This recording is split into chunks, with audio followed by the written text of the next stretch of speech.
નમસ્કાર મિત્રો, નમસ્કાર. આજે આ લેક્ચરની અંદર મારે તમારા અનુચ્છેદનો ડર કાઢી નાખવાનો છે.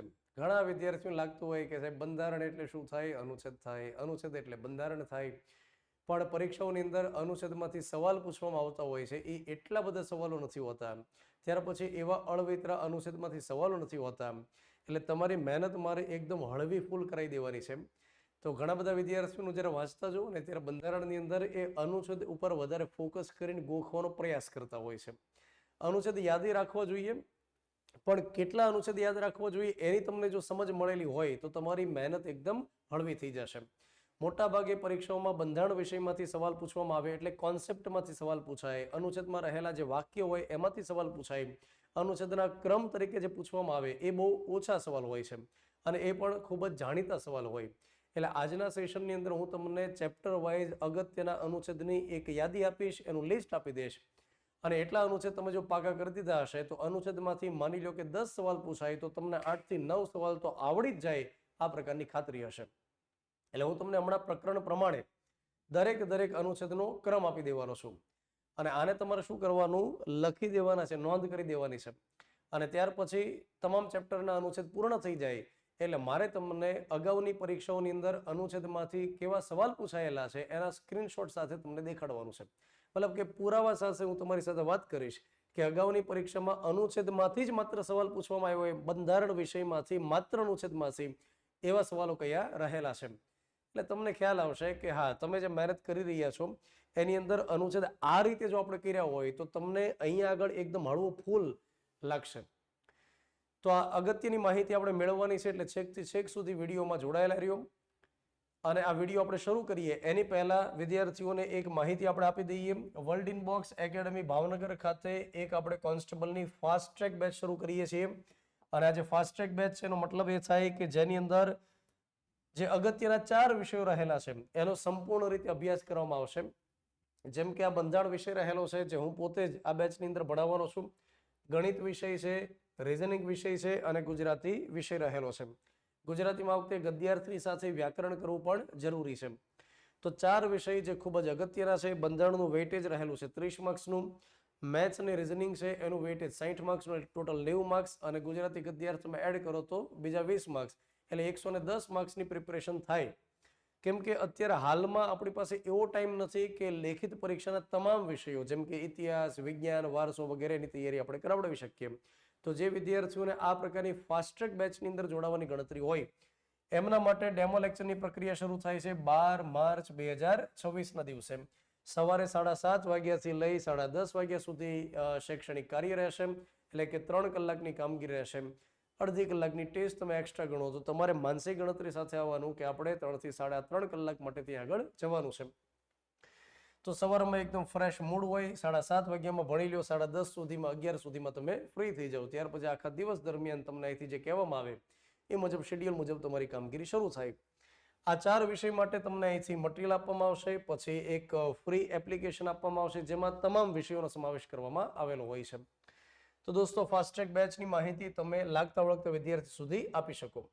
હવે આપણે સ્ટાર્ટ કરીએ છીએ ચેપ્ટર પ્રમાણે અગત્યના જેટલા આર્ટિકલ જેના ક્રમ સાથે તમારે યાદ રાખવાના છે એવા અનુચ્છેદની યાદી આપણે સ્ટાર્ટ કરીએ છીએ. ભારતીય બંધારણની અંદર ટોટલ ભાગ કેટલા રહેલા? તો ભારતીય બંધારણમાં ટોટલ ભાગની સંખ્યા રહેલી છે દોસ્તો 25 જેટલી અત્યારે હાલમાં. શરૂઆતની અંદર 22 જેટલા ભાગ હતા બંધારણની અંદર જ્યારે લાગુ થયું ત્યારે, અને અત્યારે હાલમાં 25 જેટલા ભાગ રહેલા છે. અમુક એવા ભાગ છે કે જે આગળ જતા નવા એડ કર્યા, મતલબ કે 22 ભાગ રહેલા હતા એમાં આગળ જતા નવા એડ કર્યા. એમાં 4A નામનો ભાગ જે મૂળભૂત ફરજ માટે, ત્યાર પછી એક ભાગ 9 જે પંચાયતી રાજ માટે, ત્યાર પછી એક 9A જે નગરપાલિકા માટે, એક 9B જે સહકારી મંડળી માટે, અને એક 14A એટલે ટ્રિબ્યુનલ માટે. તો 22 ભાગ ઓલરેડી હતા. એમાં 4A ફરજ માટે, 9 પંચાયત માટે, 9A નગરપાલિકા માટે, 9B સહકારી મંડળી માટે, 14A ટ્રિબ્યુનલ માટે એડ કર્યું.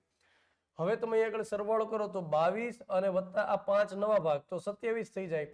તો સાહેબ અત્યારે હાલમાં તો 25 ભાગ છે, એનો મતલબ એ પણ થાય કે એક ભાગ નંબર 7 જે અગાઉ હતો એને રદ કર્યો, અને અગાઉ જે 9 નંબરનું ચેપ્ટર હતું એ રદ કર્યું. હવે ઘણા વિદ્યાર્થીઓને જ ખ્યાલ નથી હોતો કે આ 9 નંબર જે રહ્યું તો એ અગાઉ કયું હતું? કેમ કે પંચાયતી રાજ એડ ક્યારે કર્યું? 73 નંબરના સુધારા 1992 દ્વારા. 73 નંબરના સુધારા 1992 દ્વારા 9 નંબરનું ચેપ્ટર એડ કર્યું. પણ એની પહેલા 9 નંબરની અંદર અમુક વિગત હતી. 7 નંબર જે પહેલા હતો એ રદ કર્યો, અત્યારે સાવ ખાલી રહેલો છે. 7 નંબરની અંદર કશું જ નથી. 9 નંબર જેને રદ કર્યું એ ખાલી પડ્યો, એની જગ્યાએ પંચાયતની જોગવાઈ લખી દીધી. 7 નંબરમાં વ્યવસ્થા એ હતી કે પહેલા જે આખા સમગ્ર વિસ્તારને એ, બી, સી અને ડી એ રીતે 4 વિભાગમાં વહેંચવામાં આવેલો હતો. જેમ અત્યારે કેમ રાજ્ય અને કેન્દ્ર શાસિત પ્રદેશની કેટેગરી છે, એમ પહેલા રાજ્ય અને કેન્દ્ર શાસિત પ્રદેશ નહોતા. પહેલા એ, બી, સી અને ડી હતું. એમાં જે બી વર્ગ રહ્યો ને, કે જેમાં દેશી રજવાડા વિધાનસભા ધરાવતા હોય, એ સંબંધી જોગવાઈ ભાગ નંબર 7 માં હતી, જેને રદ કર્યું. અને આ જે સી નંબર કેન્દ્ર શાસિત પ્રદેશ સંબંધી વિગત હતી એ 9 નંબરમાં હતી, એને રદ કર્યું. એટલે 22 માંથી 2 ચેપ્ટરને ઓલરેડી રદ કર્યા, એટલે વધ્યા 20 ચેપ્ટર, અને ત્યાર પછી નવા 5 ચેપ્ટર એમાં ઉમેરી દીધા. એમ કરી અત્યારે હાલમાં કેટલા ચેપ્ટર રહેલા છે? 25 ભાગ રહેલા છે. તો 25 ભાગની અંદર જે અગત્યના અનુચ્છેદ છે એનો અભ્યાસ હવે આપણે સ્ટાર્ટ કરીએ. સૌથી પહેલું પ્રકરણ સંઘ અને તેનું ક્ષેત્ર, જેમાં અનુચ્છેદ નંબર 1 થી લઈ અને 4 સુધીની માહિતી હોય છે. ભાગની હારે અનુચ્છેદના ઝુમખા તમારે ખાસ દોસ્તો યાદ રાખવાના, કેમ કે ઘણીવાર જોડકાઓની અંદર પૂછવામાં આવે છે. અનુચ્છેદ 1 તમારે યાદ રાખવાનું, ઇન્ડિયા, કે જે ભારત છે, જે રાજ્યનો બનેલો સંઘ છે. અનુચ્છેદ નંબર 2 જેમાં નવા રાજ્ય, નવા વિસ્તાર, નવા પ્રદેશનું ભારતમાં જોડાણ. અનુચ્છેદ 3 જેમાં રાજ્યનું પુનર્ગઠન. અનુચ્છેદ 4 નો ક્રમ નથી પૂછવામાં આવતો, પણ હા એવું પૂછાય કે નવો કોઈ વિસ્તાર ભારતમાં એડ થાય કે રાજ્ય પુનર્ગઠન થાય, તો એનાથી પરિશિષ્ટ નંબર 1 અને 4 માં એનો ફેરફાર થાય. બસ આ એક વિગત તમારે યાદ રાખવી. પણ ક્રમ તરીકે યાદ રાખવાના થાય તો 1, 2 અને 3. ચાલો, એના પછી ભાગ નંબર 2 નાગરિકતા. હું અહીં આગળ તમને દરેક અનુચ્છેદ ભણાવવાનો નથી, સમજો. હું તમને અગત્યના અનુચ્છેદની યાદી આપવાનો છું, એટલે તમે જ્યારે રિવિઝન કરો ત્યારે તમને ખ્યાલ રહે. નાગરિકતા માટે 5 થી લઈને 11 સુધી અનુચ્છેદ રહેલા છે, જેમાં ક્રમ તરીકે તમારે યાદ રાખવાના થાય. ક્રમ તરીકે તો મુખ્યત્વે 8 નંબર જેમાં મૂળ ભારતીય લોકોની નાગરિકતા, અને 9 નંબર એકલ નાગરિકતા, જે બ્રિટનમાંથી પ્રેરણા લઈ તૈયાર કરી. ત્યાર પછી દોસ્તો ભાગ નંબર 3 જે રહ્યો ને, મૂળભૂત અધિકાર, જે જબરદસ્ત ચેપ્ટર રહેલું છે. એકદમ મોજ પાડી દેવું ચેપ્ટર હોય તો મૂળભૂત અધિકાર છે. ટોટલ અત્યારે 25 ચેપ્ટર આપ્યા, અને 25 માંથી કોઈ એક ચેપ્ટરની પસંદગી કરવાનું કહે તો એ મૂળભૂત અધિકાર જ હોય. અને મૂળભૂત અધિકારમાં 12 થી લઈને 35 સુધીના અનુચ્છેદ છે. 12 થી 35 માંથી કયા યાદ રાખવાના? તો બધા અનુચ્છેદ યાદ રાખવાના. દરેક અનુચ્છેદ આપણે યાદ રાખવાના. કોઈ વ્યક્તિ તમને એવું કહી દે ને કે હું ભાગ નંબર 3 માં સિલેક્ટ કરાવી દઉં, તો એ કાં પોતે મૂર્ખ હોય અને કાં ગામને બનાવતો હોય. 12 થી 35 ના દરેક અનુચ્છેદ આપણા માટે ખૂબ જ અગત્યના છે. પણ તેમ છતાં ક્લાસ 3 ની અંદર જો કોઈ વિદ્યાર્થીને એમ થાય કે સાહેબ આ થોડું આમ વધારે પડતું થઈ જાય એમ છે, અને આપણને ક્રમમાં યાદ રહે નહીં, તો એના માટે ક્લાસ 3 માટે 12 થી 24 સુધીના જે અનુચ્છેદ છે એ ખૂબ અગત્યના. મતલબ એમાં કોમ્પ્રોમાઇઝ ન કરી શકો. એના પછીના અનુચ્છેદ તમને 32 નંબર સિવાયના જો યાદ ન રહે તો પ્રયાસ કરવાનો, કદાચ યાદ ન રહે તો ચાલી શકે, કેમ કે ક્લાસ 3 ની અંદર મોટા ભાગે જે પૂછાય 12 થી 24 સુધીમાંથી પૂછાય. પછી 30 નંબરનો જે એક અનુચ્છેદ છે એ તમારે યાદ કરી દેવો જોઈએ. 30 નંબરમાંથી અમુક સમય ક્વેશ્ચન્સ નીકળે છે, તો ક્લાસ 3 ની તૈયારી પ્યોર કરતા હોય ને બધા યાદ રહે એમ ન હોય, માનો કે, તો છેલ્લી ઘડીએ 12 થી 24 માં નજર ફેરીને જાઓ, 32 નંબર ને 30 નંબર કરીને જાઓ તો કામ થઈ જાય તમારું. પણ હું તો તમને આગ્રહ રાખું કે દોસ્તો, કોન્સ્ટેબલ પીએસઆઈ પરીક્ષામાં જ્યારે 25 માર્ક્સનું 30 માર્ક્સનું પૂછાતું હોય તો આપણે શા માટે રિસ્ક લઈએ ને? રિસ્ક હે તો ઇશ્ક હે, હર્ષદ મહેતાને આપણે યાદ કરીએ. ભાગ નંબર 4 રાજનીતિ માર્ગદર્શક સિદ્ધાંત, ને આમાં અનુચ્છેદનું ઝુમખું રહેલું છે 36 નંબરથી શરૂ કરીને 51 સુધીમાં. દરેક અનુચ્છેદ તમારે યાદ કરવાના. 36 થી 51 માં કોઈ પણ સવાલ ગમે ત્યારે પૂછાય અનુચ્છેદમાંથી.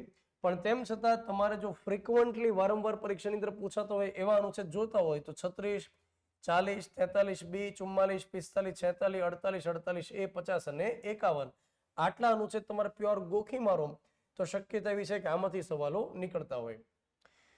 મૂળભૂત ફરજની અંદર બધી ફરજ તમારે યાદ રાખવાની છે. 51 એ થી લઈને 51 કે સુધી, અથવા 51 અ પછી ક થી લઈ, મતલબ કક્કાની અંદર તો 51 અ ડ સુધી જેટલી ફરજ આવે એ બધી તમારે પાકી કરવાની. ટૂંકમાં ભાગ નંબર 3, 4 અને 4A એમાં તમારે ઘસી જ નાખવાનું. એના અનુચ્છેદ તમારે કોઈ જગ્યાએ દિવાલમાં લગાડી દેવાના. આમ ચાર્ટ સ્વરૂપમાં લગાડી દો ને દિવાલે, તો આસપાસમાં બધાને ફિલિંગ આવે કે બાબલો બેબલી સરસ તૈયારી કરે છે. તો દિવાલે કોઈ જગ્યાએ લગાડી દો અને એનું રિવિઝન કર્યા કરો તો કામ થઈ જાય. હવે અગત્યનું ચેપ્ટર છે સંઘ સરકાર. સંઘ સરકારમાં કેન્દ્ર સરકારમાં રાષ્ટ્રપતિથી વિગત શરૂ થાય અને રાષ્ટ્રપતિ જે વિગત શરૂ થાય છે એમાં 52 થી 61 સુધીના સળંગ અનુચ્છેદ તમારે પાકા કરવાના. તો 52માં રાષ્ટ્રપતિનું પદ છે, 53માં કારોબારીના વડા છે, 54માં મતદાર મંડળ છે, 55માં ચૂંટણીની રીત છે, 56માં કાર્યકાળ છે, 57 મુજબ એક વ્યક્તિ ગમે એટલી વાર રાષ્ટ્રપતિ બની શકે, 58માં લાયકાત છે, 59માં હોદ્દાની શરત છે, 60 નંબરમાં શપથ અને 61 નંબરમાં રાષ્ટ્રપતિને દૂર કરવાની મહાભિયોગની પ્રક્રિયા. તો એ સળંગ તમારે યાદ રાખવાના.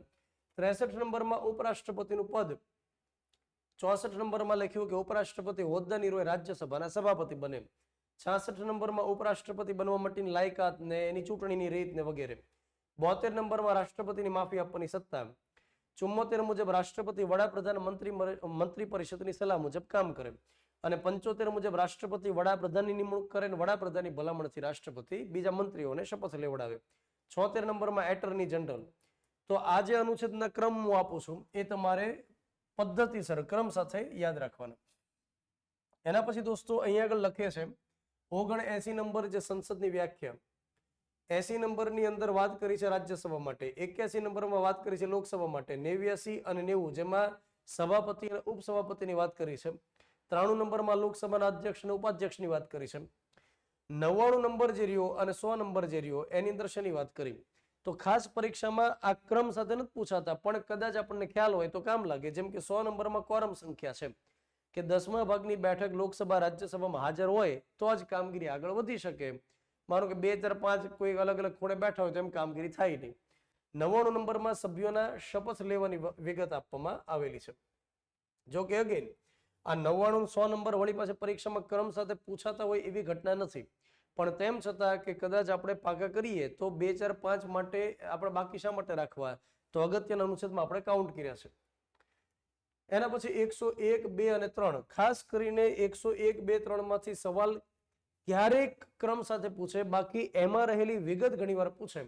તો સભ્યપદ ખાલી કઈ રીતે પડે અને લાયકાત શું હોય સભ્ય બનવા માટે લોકસભા રાજ્યસભામાં એની વિગત 101, 2, 3 માં આપી.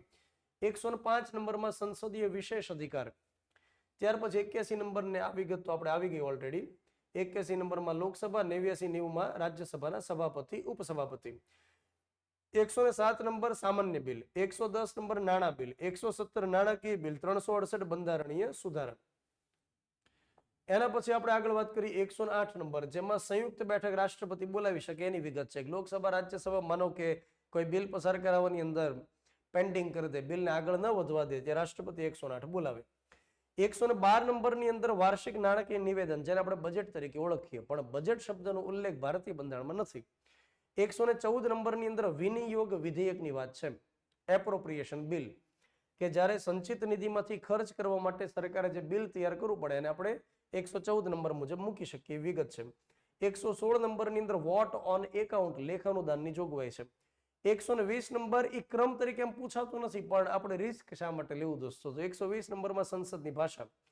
ત્યાર પછી 122 નંબર જે લખ્યું એમાં શું લખે છે કે સંસદની અંદર જે કાર્યવાહી કરવામાં આવતી હોય એમાં જજ વિશે ચર્ચાઓ ન કરી શકાય. સુપ્રીમ કોર્ટના કે હાઈકોર્ટના જજ જે કામ કરતા હોય એના વિશે સંસદમાં ચર્ચાઓ નહીં થાય, સિવાય કે જજને દૂર કરવાની પ્રક્રિયા શરૂ હોય ત્યારે જ કરી શકાય. પણ જો કે આમાં રહેલી વિગત અગત્યની છે ને એટલા માટે આપણે લખ્યું. 123 નંબર જે આપણે પાકો કરવો પડે, જે વટ હુકમ સંબંધી વિગત આપણને આપે છે.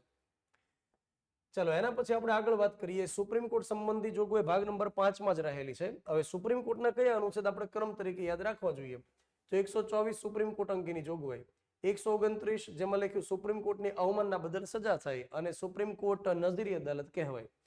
131 નંબર જે બહુ બધી વાર જીપીએસસી પૂછવામાં આવ્યું કે સુપ્રીમ કોર્ટનો મૂળ ક્ષેત્રાધિકાર, સરકાર વચ્ચેના ઝઘડા હોય અને સુપ્રીમ કોર્ટ સોલ્વ કરી દે. 136માં ખાસ સંજોગમાં સુપ્રીમ કોર્ટમાં અપીલ કરી શકાય.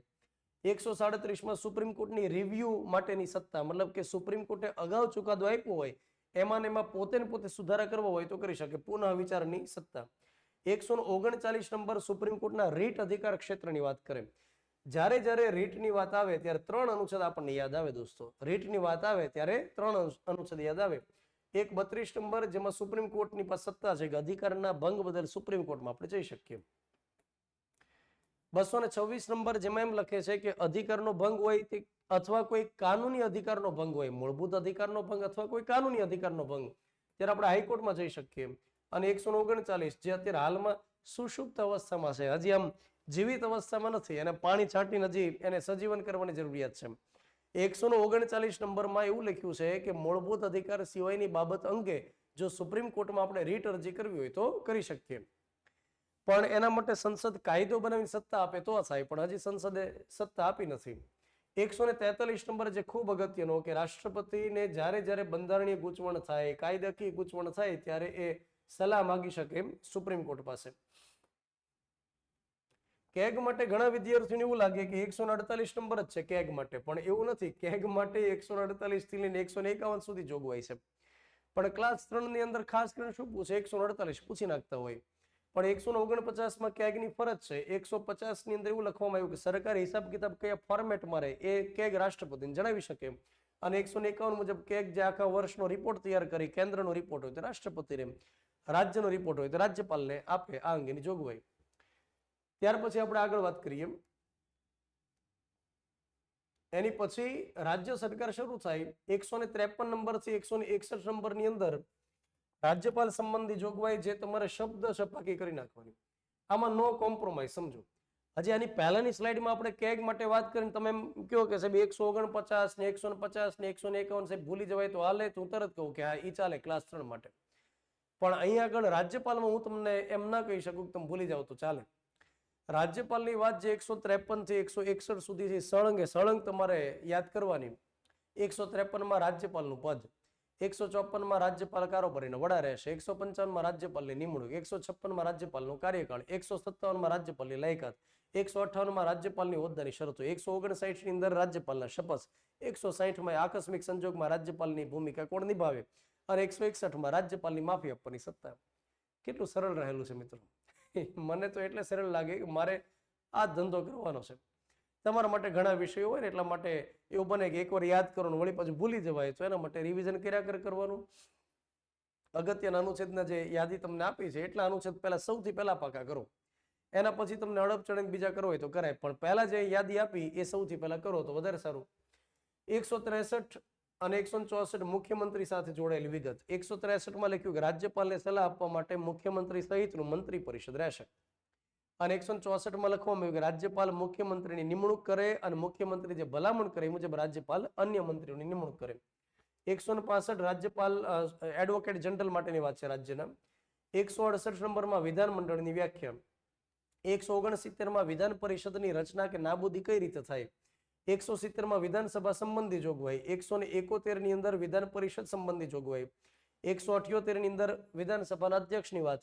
182 માં વિધાન પરિષદના સભાપતિની વાત. પણ આમાંથી જે અનુચ્છેદ રહેલા છે એમાંથી વારંવાર ક્રમ પૂછવામાં આવતો હોય એવું તો આમાંથી નથી બનતું.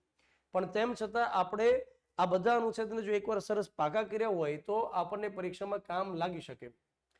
ત્યાર પછી અહીંયા આગળ 194, 200 નંબર ને 202 ને 213 જે આપ્યા છે એમાં અહીંયા 194, 196 ની આપણે જરૂરિયાત હોય. 196, 196 માં અને 197 માં સામાન્ય બિલ સંબંધી જોગવાઈ છે. 198 માં રાજ્ય સરકારમાં નાણાં બિલ કઈ રીતે પસાર થાય એની વાત છે. 200 નંબર જે રાજ્યપાલનો વીટો પાવર. 202 નંબર એ રાજ્યનું વાર્ષિક નાણાકીય નિવેદન, રાજ્યનું બજેટ જેને આપણે કહીએ. અને 213 નંબર જેમાં રાજ્યપાલની વટહુકમ આપવા માટેની સત્તા. ચાલો એના પછી દોસ્તો આપણે આગળ વાત કરીએ.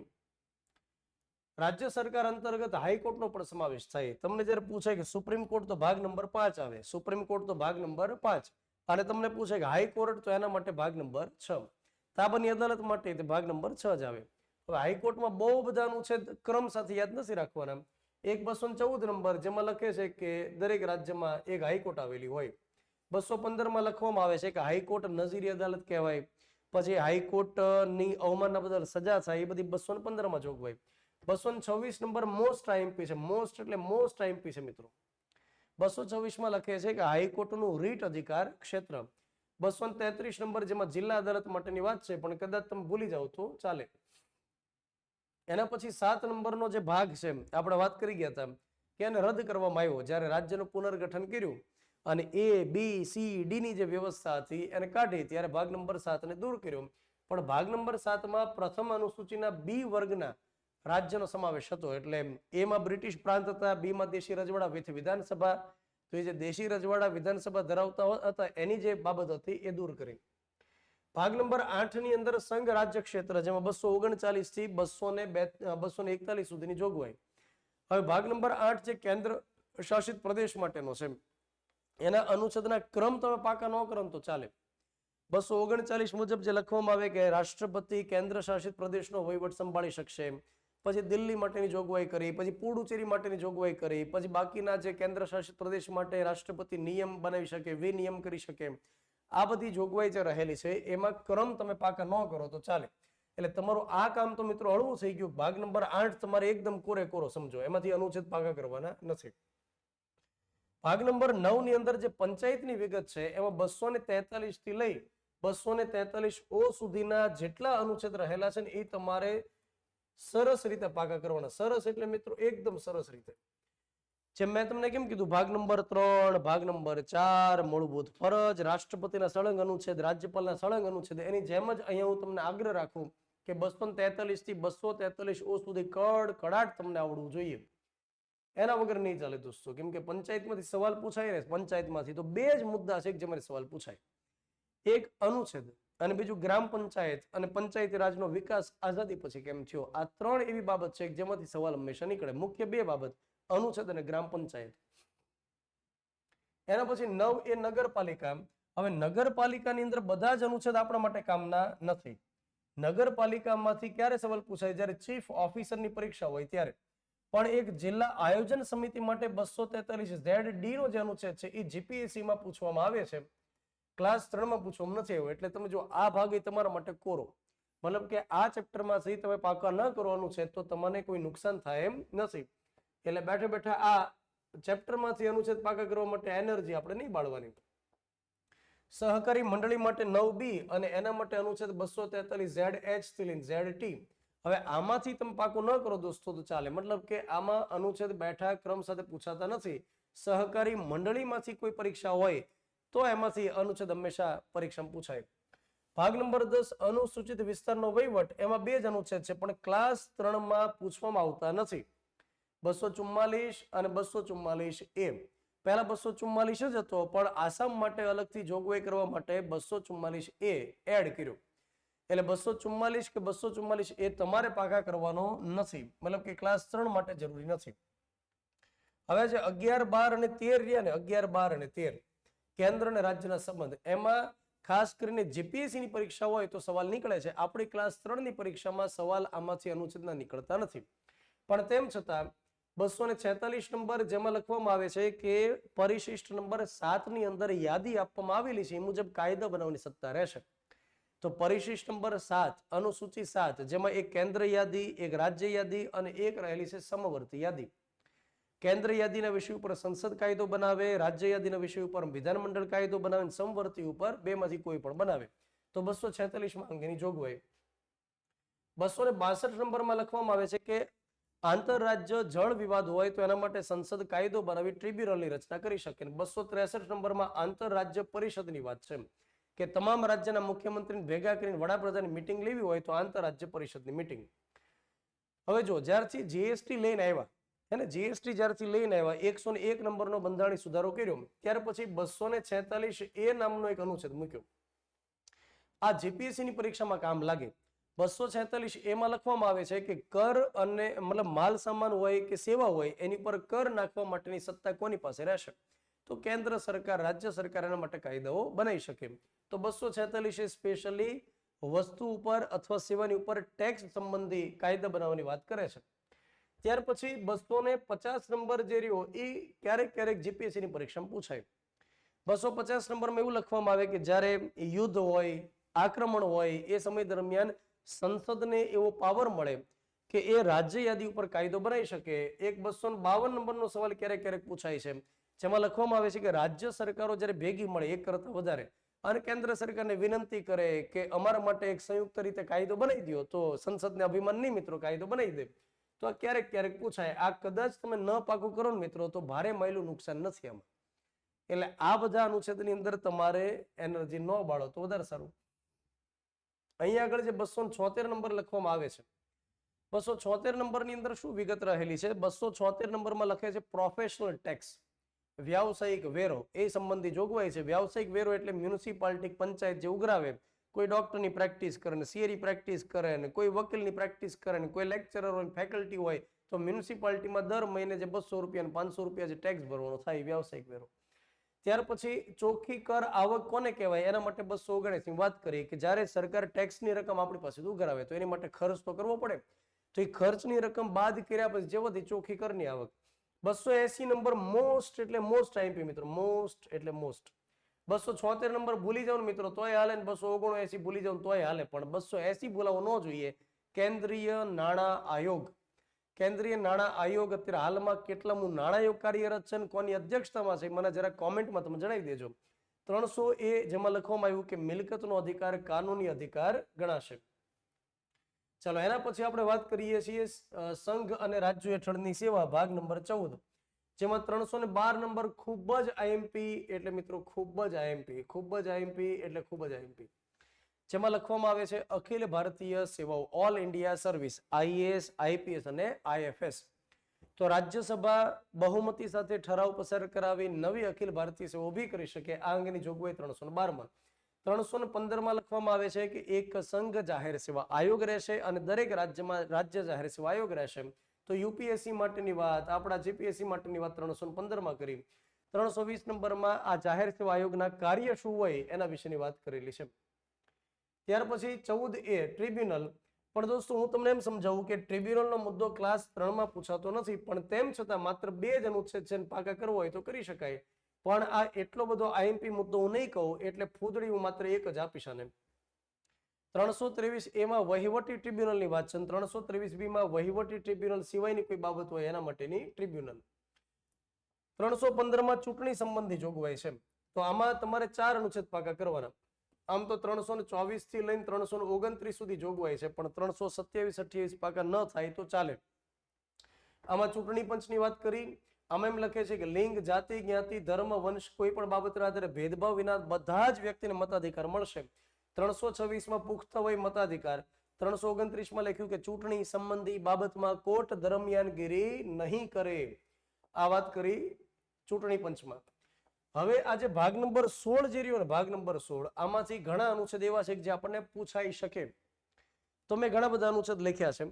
330 નંબર જેમાં લખ્યું લોકસભામાં એસસી એસટી માટે બેઠક અનામત રહેશે. 331 ની હવે અસર રહી નથી તો હવે પૂછાય નહીં કે રાષ્ટ્રપતિ દ્વારા 2 એંગ્લો ઇન્ડિયનની લોકસભામાં નિમણૂક થાય. 332 જેમાં લખવામાં આવે છે કે વિધાનસભામાં એસસી એસટી વર્ગ માટે બેઠક અનામત રહેશે. 333 જેમાં લખે છે કે રાજ્યપાલ વિધાનસભામાં 1 એંગ્લો ઇન્ડિયનની નિમણૂક કરી શકે. જો આ 2 કેન્દ્ર માટેની વાત કરે, આ 2 રાજ્ય માટેની વાત કરે. 334 નંબર જેમાં લખવામાં આવે છે કે આ પ્રકારે જે એંગ્લો ઇન્ડિયન ને એસસી એસટી ને લોકસભા વિધાનસભામાં બેઠકો અનામત આપવામાં આવે એ ક્યાં સુધીની મુદત કેટલી? તો મુદતની વાત 334માં છે. 334A જે હમણાં 106 નંબરના સુધારા 2023 દ્વારા એડ કર્યો. આમાં લખવામાં આવે છે કે મહિલાઓને લોકસભામાં દરેક રાજ્યની વિધાનસભામાં 33% જેવું અનામત આપવામાં આવશે ઇન ફ્યુચર. 338 નંબરમાં લખવામાં આવે છે એસસી માટે રાષ્ટ્રીય આયોગ. 338A માં લખે છે એસટી માટે રાષ્ટ્રીય આયોગ. 338B માં લખે છે કે ઓબીસી માટે રાષ્ટ્રીય આયોગ. 340 નંબરમાં લખે છે કે ઓબીસી ના વિકાસ માટે થઈ ઓબીસી માટે ભલામણ કરવા રાષ્ટ્રપતિ આયોગની રચના કરી શકે. 341માં એસસી માટેનો દરજ્જો રાષ્ટ્રપતિ આપી શકે. 342 એસટી માટેનો દરજ્જો રાષ્ટ્રપતિ આપી શકે. ચલો ત્યાર પછી 343 નંબર જેમાં 300 મતલબ ભાગ નંબર 17 ભાષા સંબંધી જોગવાઈ, જેમાં 343 એ આપણા માટે અગત્યનો કે દેવનાગરી લિપિ વાળી હિન્દી સંઘની રાજભાષા રહેશે. 338 નંબર જેમાં લખે છે કે કોર્ટની ભાષા કઈ રહેશે. ત્યાર પછી સંસદમાં જે બિલ મૂકવામાં આવે એની ભાષા શું રહેશે. 350 નંબર ફરિયાદ નિવારણની ભાષા શું રહેશે. 350A જેમાં શું લખવામાં આવે છે કે પ્રાથમિક શિક્ષણ બાળકોને માતૃભાષામાં આપવું જોઈએ. મિત્રો આ મોસ્ટ એટલે મોસ્ટ આઈએમપી અનુચ્છેદ છે. 350B જેમાં લખવામાં આવે છે કે લઘુમતી ભાષાના વિકાસ માટે રાષ્ટ્રપતિ ખાસ અધિકારીની નિમણૂક કરશે. આ અનુચ્છેદમાંથી તમે કદાચ 350 ભૂલી જાવ તોય હાલે, 348 ભૂલી જાવ તોય હજી આપણે હલવી લઈએ, પણ 343 350A એ તમારે ખાસ યાદ રાખવું. 350B કદાચ ભૂલી જશો તો હાલશે, પણ પરીક્ષામાં ક્યારેક ક્યારેક દેખાયેલું છે, તો ભૂલું શા માટે એ યાદ રાખો. ચાલો એના પછી આપણે આગળ વાત કરીએ. કટોકટી માટે છે ને શું જોગવાઈ રહેલી છે? તો કટોકટી માટે એવી જોગવાઈ રહેલી છે કે 352 રાષ્ટ્રીય કટોકટી, 356 રાષ્ટ્રપતિ શાસન, 360 ની અંદર નાણાકીય કટોકટી. તો આ 3 પ્રકારની કટોકટી માટેના અનુચ્છેદ તમારે યાદ રાખવાના. એ ઉપરાંત તમારે યાદ રાખવો હોય તો એક 355 નંબર છે. 355 લખવામાં આવ્યું છે કે જ્યારે રાજ્ય ખતરામાં હોય ત્યારે કેન્દ્ર સરકારની સુરક્ષા આપશે. કેમ કે રાજ્યની પાસે પોતાની સેના હોતી નથી, પોતાની સેનાની 3 પાંખ હોતી નથી.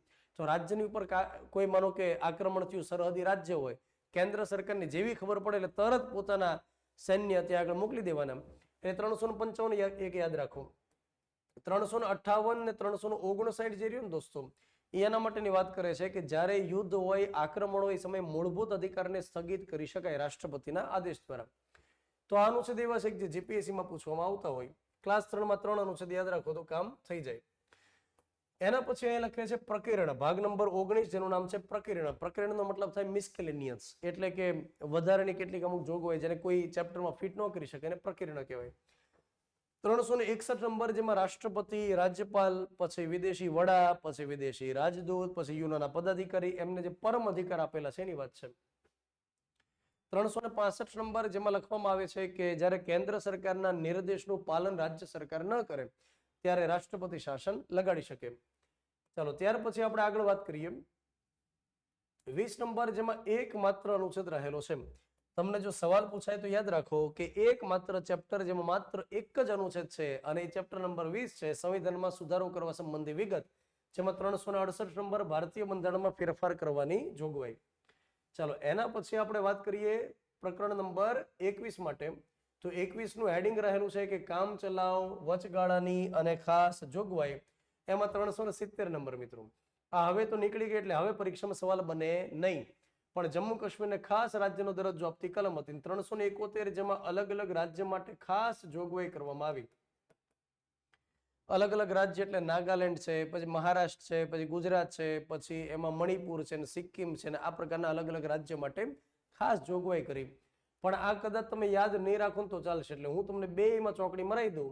પણ આ પ્રકરણ નંબર 21માં 2 જ અનુચ્છેદ એવા જે કદાચ તમારે યાદ રાખો હોય તો રાખી શકાય, પરીક્ષામાં એવા પૂછાતા નથી અત્યારે હાલના ધોરણે. 22 નંબરનું જે ચેપ્ટર છે 22 નંબરનું, તો એની અંદર આમ એકેય અનુચ્છેદ કામનો નથી. 22 નંબરની અંદર પરીક્ષાની દ્રષ્ટિએ એકેય અનુચ્છેદ કામનો નહીં. આ છેલ્લું ચેપ્ટર છે મિત્રો, યાદ રાખજો. ઘણા એમ થાય કે સાહેબ 25 ચેપ્ટર છે, 25 તો કેમ 22 સુધી? પણ વચ્ચે વચ્ચે ઓલા જે નવા એડ થયો તો વચ્ચે લીધા હોય ને 4A ને 9 ને 9A ને 9B ને 14A, તો વચ્ચે આપણે આવ્યા હોય. એટલે આમાં છેલ્લું ચેપ્ટર 393 નંબર જે રહ્યો ને પરીક્ષામાં પૂછાયેલ નથી, પણ પૂછાય બહુ મજા પડે.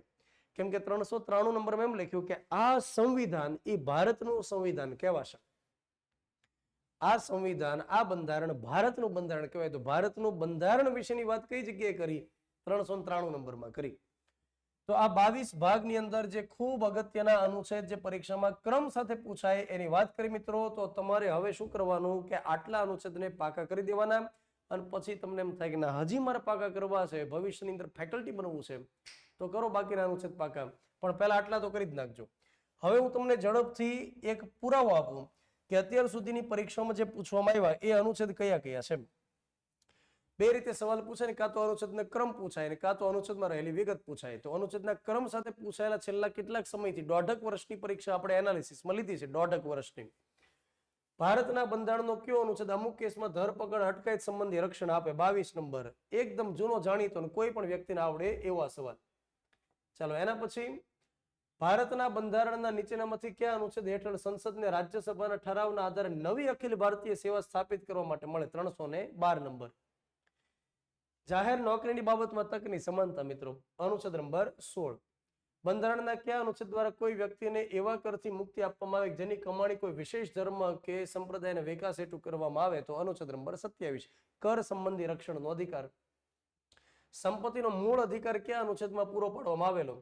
તો 19 નંબરની અંદર પૂરો પાડવામાં આવેલો. 19(1)(f) કરીને જે અનુચ્છેદ છે એમ A B C D E અને F, એટલે 6 નંબરનો એક રીતે થાય.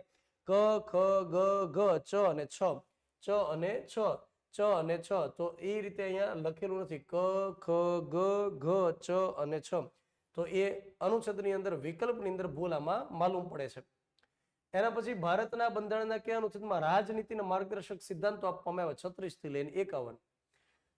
ત્યાર પછી ભારતીય બંધારણની નીચેની પૈકી જોગવાઈઓ માલ અને સેવા કર સંબંધી એક વિશેષ જોગવાઈનો ઉલ્લેખ કરવામાં આવે 246A. આપણે વાત કરી જીએસટી જ્યારથી આવ્યું ત્યારથી અનુચ્છેદ ઉમેર્યું. પછી ભારતના સર્વોચ્ચ કાયદા અધિકારી એટર્ની જનરલ અનુચ્છેદ નંબર 76. ભારતના બંધારણના કયા અનુચ્છેદમાં ડીપીએસપી રાજનીતિ 36 થી 51. ભારતીય બંધારણની નીચેની કઈ જોગવાઈઓ માલ અને સેવા કર સંબંધી બીજી વાર સવાલ આવ્યો 246A. ભારતીય બંધારણના નીચેનામાંથી કયા અનુચ્છેદમાં રાષ્ટ્રીય અનુસૂચિત જાતિ એસસી માટેનો આયોગ 338. ભારતીય બંધારણનો નીચેનામાંથી કયા અનુચ્છેદ સંઘને દરેક રાજ્યને બાહ્ય અને આંતરિક ખતરાની અંદર એ પ્રોવાઈડ કરે છે 355. આપણે જે વાત કરી ગયા હતા એમ. ભારતીય બંધારણના કયા અનુચ્છેદમાં વિવાદોના ઉકેલ માટે કેન્દ્ર રાજ્યો વચ્ચે સંકલનને પ્રોત્સાહન આપવા માટે આંતરરાજ્ય પરિષદની જોગવાઈ છે 263 નંબર. ભારતના બંધારણમાં કયો અનુચ્છેદ જો કટોકટીની ઘોષણા અમલ હોય તો રાજ્યની યાદીમાંથી કોઈ પણ બાબત માટે ધારો પસાર કરાવી શકે 250 નંબર. એના પછી બંધારણની કઈ કલમની જોગવાઈ મુજબ સ્ત્રી બાળકોના ઉત્કર્ષ માટે રાજ્ય ખાસ જોગવાઈ કરી શકે 15 નંબર. એમાં લખ્યું છે કે માત્ર લિંગ જાતિ જ્ઞાતિ વગેરેના આધારે ભેદભાવ ન થાય, પણ 15 નંબરની અંદર પેટા અનુચ્છેદમાં લખ્યું બાળકો માટે સ્ત્રીઓ માટે સરકાર એક્સ્ટ્રા સુવિધા કરી શકે. કલમ નંબર 29 આવે તો 29 નંબર અને એમાં 2 એમાં શૈક્ષણિક સંસ્થા માટે કઈ મહત્વની જોગવાઈનો ઉલ્લેખ કર્યો તો શૈક્ષણિક સંસ્થામાં 29 નંબરની વાત આવે તો ભાષા ધર્મ લિપિની વાત આવે. ભાષા ધર્મ લિપિ તો અહીંયા આગળ શું કહે છે કે કોઈ પણ શૈક્ષણિક સંસ્થામાં આર્થિક સહયોગ મેળવીને પ્રવેશ આપી શકાય, કોઈ પણ શૈક્ષણિક સંસ્થાના પોતાના નિયમો પ્રમાણે પ્રવેશ, કોઈ પણ શૈક્ષણિક સંસ્થામાં મર્યાદિત પ્રવેશ, કોઈ પણ શૈક્ષણિક સંસ્થા પ્રવેશ માટે સમાન અધિકાર. તો રાઈટ આન્સર આવશે એ. આ ડી મેં ટીક નથી કર્યું, જે છોકરો પેપર દઈને આવ્યો એને ટીક કર્યું, તો રાઈટ આન્સર આવશે એ. પછી લખે છે કે અનુસૂચિત જાતિ જનજાતિ અને નબળા વર્ગના શૈક્ષણિક આર્થિક હિત માટે અનુચ્છેદ 46 ડીપીએસપી. માતૃભાષામાં શિક્ષણ આપી શકાય 350A. ત્યાર પછી નીચેનામાંથી કયા સુધારામાં શિક્ષણ સંબંધી જોગવાઈ ઉમેરવામાં આવી તો 42મો 45મો 73મો 86મો. તો રાઈટ આન્સર આવશે 86મો. 86માં સુધારા દ્વારા, સુધારાનો પ્રશ્ન થઈ ગયો પણ 86માં સુધારા દ્વારા 21A ઉમેરવામાં આવ્યો. પછી અહીં સુધારાનો સવાલ છે કે ભારતના બંધારણના કયા સુધારા અન્વયે શિક્ષણને સમવર્તી યાદીમાં સામેલ કરવામાં આવ્યું તો 42 નંબરના સુધારા દ્વારા જે શિક્ષણ પહેલા રાજ્ય યાદીમાં હતો એને કન્વર્ટ કરીને સંયુક્ત યાદીમાં લઈ ગયા. બંધારણની કઈ કલમમાં રાજ્યના નાણાંમાંથી પૂરેપૂરી નિભાવતી શૈક્ષણિક સંસ્થામાં ધાર્મિક શિક્ષણ આપવાની મનાઈ ફરમાવી શકાય તો અનુચ્છેદ નંબર 30. અનુચ્છેદ નંબર અહીંયા આગળ જે અનુચ્છેદ 30 એ આપણે ઠીક નથી કર્યું. અહીં આગળ રાઈટ આન્સર આવશે 28. 28 નંબરમાં લખવામાં આવે છે કે ધાર્મિક ઉપાસનામાં હાજરી આપવા સંબંધી રક્ષણનો અધિકાર. 28 નંબરમાં લખે છે કે ધાર્મિક શિક્ષણ કે ધાર્મિક વિધિ વિધાન શરૂ હોય, ધાર્મિક પ્રક્રિયા શરૂ હોય ત્યાં આગળ કોઈ પણ વ્યક્તિ હાજર રહેવું હોય તો રહી શકે. હવે જે સંસ્થા સરકારના પૈસેથી હાલતી હોય, શૈક્ષણિક સંસ્થા હોય, ત્યાં એવું શિક્ષણ આપે કે જે પર્ટિક્યુલર એક ધર્મનું હોય તો બાકીના ધર્મના વિદ્યાર્થીઓ હાજર ન રહે તો ચાલે. તો અહીંયા આગળ એમ કહે છે કે જે સરકારના પૈસાથી શૈક્ષણિક સંસ્થા ચાલતી હોય ત્યાં ધર્મનું શિક્ષણ પર્ટિક્યુલર ન આપી શકાય. બંધારણના અનુચ્છેદ 45 કઈ બાબતને લગતો છે તો 45 નંબર ડીપીએસપી. બાળપણ પહેલાની કાળજી અને 6 વર્ષ સુધીના બાળકને મફત શિક્ષણ. 6 થી 14 વર્ષના બાળકોને શિક્ષણની તક પૂરી પાડવી એ વાલીની ફરજ રહેશે. મૂળભૂત ફરજ કયા સુધારા દ્વારા એડ કરી 86 નંબરના સુધારા દ્વારા. આ પણ સાચું ટીક કર્યું. 6 વર્ષથી ઓછી વયના બાળકો માટે શરૂઆતની બાલ્યાવસ્થા દરમિયાન સંભાળ અને શિક્ષણની જોગવાઈ સંવિધાનના કયા અનુચ્છેદમાં છે 45 નંબર. મોસ્ટ આઈએમપી છે ડીપીએસપીમાં અનુચ્છેદ 45 નંબર. અનુચ્છેદ નંબર 24 બાળ મજૂરી અટકાયત. તો શિક્ષણ નથી, લઘુમતી સંસ્થા નથી અને આમાં રહેલું છે 14 વર્ષથી નીચેની વયના બાળકોને નોકરી રાખવા પર પ્રતિબંધ. ભાષાકીય લઘુમતી જૂથોના બાળકોને પ્રાથમિક કક્ષાએ માતૃભાષામાં શિક્ષણની સગવડ 350A અથવા ક. એના પછી ભારતીય બંધારણમાં મૂળભૂત ફરજ કયા સુધારા દ્વારા એડ કરી 42મો સુધારો. ભારતીય બંધારણના કયા અનુચ્છેદમાં રાષ્ટ્રીય કટોકટીની ઘોષણાની વાત છે 352. ભારતમાં મતદાનની ઉંમર કયા બંધારણીય સુધારા દ્વારા 21 વર્ષથી ઘટાડીને 18 વર્ષ કરવામાં આવી. રાજીવ ગાંધીની સરકાર હતી અને એ સમય દરમિયાન 61 નંબરનો સુધારો કરવામાં આવેલો. પછી ભારતીય બંધારણનો નીચેનામાંથી કયો અનુચ્છેદ રાજ્યના ન્યાયતંત્રને કારોબારીથી અલગ કરવાનો નિર્દેશ આપે અનુચ્છેદ નંબર 50 ડીપીએસપી. પછી ભારતના નાણાં પંચની રચના બંધારણના કયા અનુચ્છેદ હેઠળ કરવામાં આવે 280 નંબર, જે ખૂબ જ આઈએમપી અનુચ્છેદ રહેલો છે. ભારતીય બંધારણનો નીચેનામાંથી કયો અનુચ્છેદ સુપ્રીમ કોર્ટને રીટ જારી કરવાનો અધિકાર આપે સુપ્રીમ કોર્ટ માટે 32, હાઈકોર્ટ માટે 226. એના પછી આપણને વાત કરે છે કે રાજનીતિના માર્ગદર્શક સિદ્ધાંત 36 થી 51. આ ઝુમકુ ત્રીજી વાર પૂછાણું. ભારતના સર્વોચ્ચ કાયદા અધિકારી એટર્ની જનરલ 76 નંબર. આ 76 નંબર તો બહુ બધી વાર પરીક્ષા હોય, બહુ બધી વાર. જેમ સોની મેક શરૂ કરો ને એમાં સૂર્યવંશમ આવે એની જેમ છે મિત્રો. પછી ભારતીય બંધારણની નીચેની કઈ જોગવાઈમાં માલ અને સેવા કર સંબંધી જોગવાઈ આ રીતે રિપીટ થાય છે 246 એમ. જો બે કે તેથી વધુ રાજ્યો વિનંતી કરે તો રાજ્ય યાદીના મુદ્દા ઉપર સંસદને કાયદો બનાવવાની છૂટ 252. તો આ મેં તમને જે છેલ્લી 1.5 વર્ષની પરીક્ષાઓની અંદર સવાલ પૂછવામાં આવ્યો ને મિત્રો, એનું અહીં આગળ એનાલિસિસ આપ્યું. અને આ જે એનાલિસિસ છે ને એ એવું નથી કે મેં પેલા સવાલ વાંચ્યા ત્યાર પછી કર્યું, એમ નથી. આ સવાલ તો બીજા કોઈ વ્યક્તિને મેં કાઢવા માટે કીધેલા હતા સ્ટાફમાંથી કે તમે છેલ્લા 1.5 વર્ષના પેપર જોઈ લો, એમાંથી માત્ર અનુચ્છેદ દેખાવે સ્ક્રીનશોટ લઈ લો. તો આ તો હું પહેલી વાર અહીંયા આગળ જોઈ રહ્યો છું બોર્ડ ઉપર. મતલબ કે અગાઉ મેં જોયા હોય એનું અનુચ્છેદ તૈયાર કર્યા ને અગત્યના, એમ નથી. અનુચ્છેદ અગત્યના કયા છે મેં તૈયાર કર્યા છે. ક્લાસની અંદર ભણાવતી વખતે જેટલા અનુચ્છેદ પૂછવામાં આવ્યા દરેક અનુચ્છેદ આપણે ચર્ચામાં લઈએ છીએ. અને આની કરતાં તો હું ક્યાંય વધારે ભણાવું છું. સમજો, મેં તમને અગત્યના અનુચ્છેદ જે આપ્યા ને લિસ્ટ, એની કરતાં તો ક્યાંય વધારે ભણાવું. પણ મને એક મન હતું ઘણા સમયથી મન હતું કે હું આ પ્રકારનો એક વિડીયો લઉં. તો આ વિડીયો તમારા માટે ખૂબ કામનો છે. તમે આ ક્રમને બધા નોંધ કરીને રાખજો અને નિયમિતપણે એકાદ બે ત્રણ અનુચ્છેદ પાકા કરવાનો આગ્રહ રાખશો તો પરીક્ષા સુધીમાં દરેક અનુચ્છેદ તમને પાકા થઈ જશે. એમાં રહેલી વિગતોને ખાસ કરીને યાદ રાખવાની. વધુ આ પ્રકારના વિડીયો સાથે ભેગા થશું મિત્રો. પણ અનુચ્છેદનો જે ડર રહેલો છે ને એ તમે કાઢી નાખો. ખરેખર આ ડર કાઢી નાખો. એમાં રહેલી વિગત, કોન્સેપ્ટો, એની પર ખાસ ફોકસ તમે કરશો તો બંધારણમાં તમારે વધુ માર્ક્સ આવશે. ચલો મિત્રો, મળીએ છીએ આ પ્રકારના વિડીયો સાથે. જય હિન્દ, જય Bharat. Thank you very much.